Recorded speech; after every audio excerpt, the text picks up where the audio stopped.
मैं अंकित दुबे आप सभी लोगों के मत हिंदी में संज्ञा को आगे बढ़ाने की ओर आया हूं। जैसे कि हमने संज्ञा की परिभाषा, संज्ञा के प्रकारों के बारे में पढ़ लिया था। आज हम चलते हैं संज्ञा का पहला टाइप, जो कि व्यक्तिवाचक संज्ञा होती है। क्या होती है? व्यक्तिवाचक संज्ञा। व्यक्तिवाचक संज्ञा की बात करें तो किसी विशेष व्यक्ति, विशेष वस्तु, विशेष स्थान, विशेष व्यक्ति,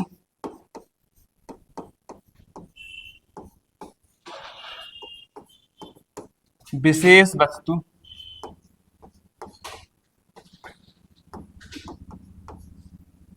और विशेष स्थान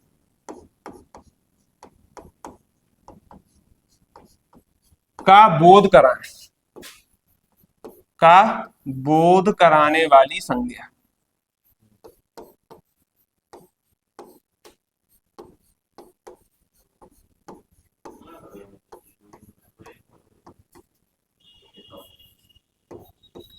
इसी को कहते हैं व्यक्तिवाचक संज्ञा।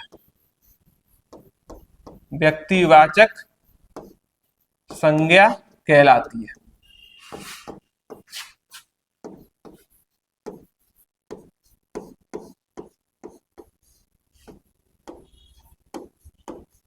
कैसे? तो उदाहरण के रूप में हम ले लेते हैं महात्मा गांधी,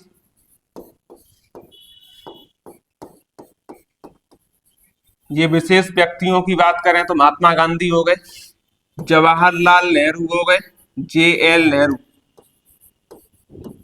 विशेष स्थान की बात करें तो हमारा आगरा हो गया, इटावा हो गया। और विशेष वस्तु की बात करें तो हमारी रामायण हो गई, गीता हो गई।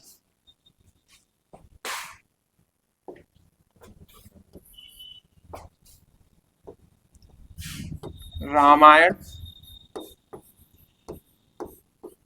और गीता। तो ऐसी संज्ञा कहलाती है व्यक्तिवाचक संज्ञा। जातिवाचक संज्ञा की बात करते हैं।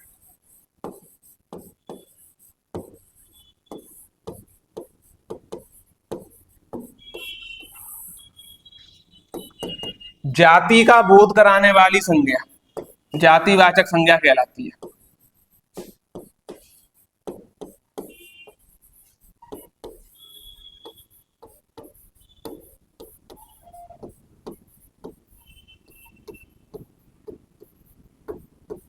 जाति का बोध कराने वाली संज्ञा जातिवाचक संज्ञा कहलाती है।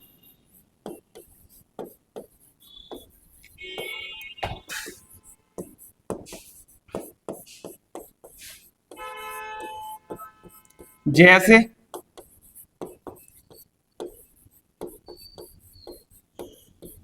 नदी, अगर हम बोले गंगा नदी तो नदी हो गई जाति।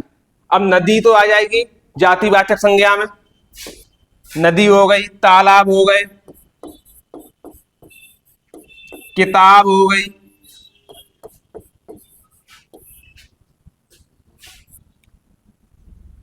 शहर हो गया, जिला हो गया। ठीक।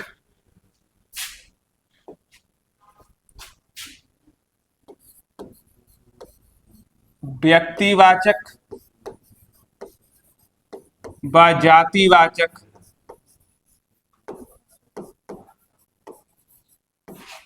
की पहचान करना।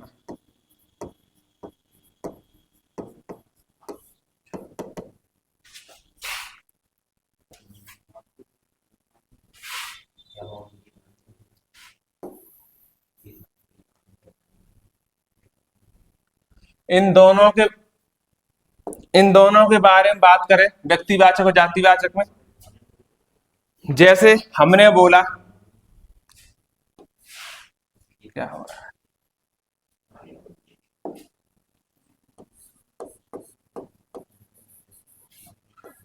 गांधी जी सच्चे देशभक्त थे।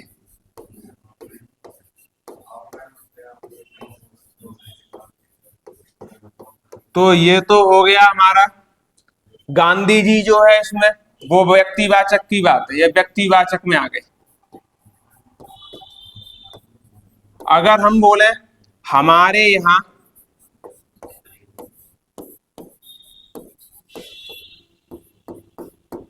गांधियों की कमी नहीं है,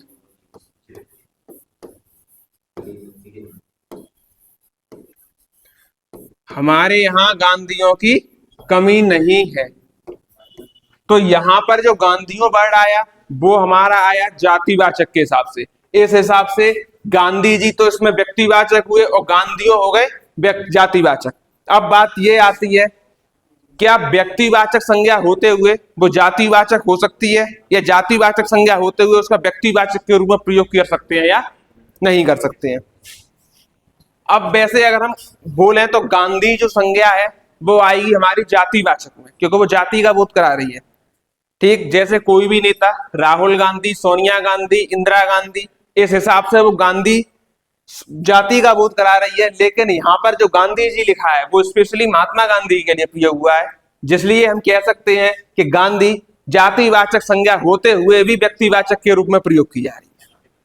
ठीक, अब चलते हैं हम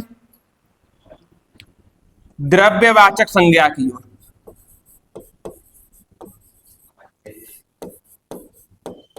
द्रव्यवाचक संज्ञा की बात करें तो इसमें नाप तौल की वस्तु, नाप तौल का बोध कराने वाली, नाप तौल का बोध कराने वाली संज्ञा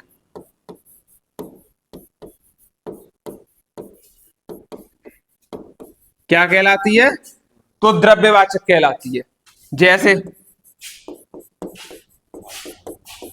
दूध, घी, तेल,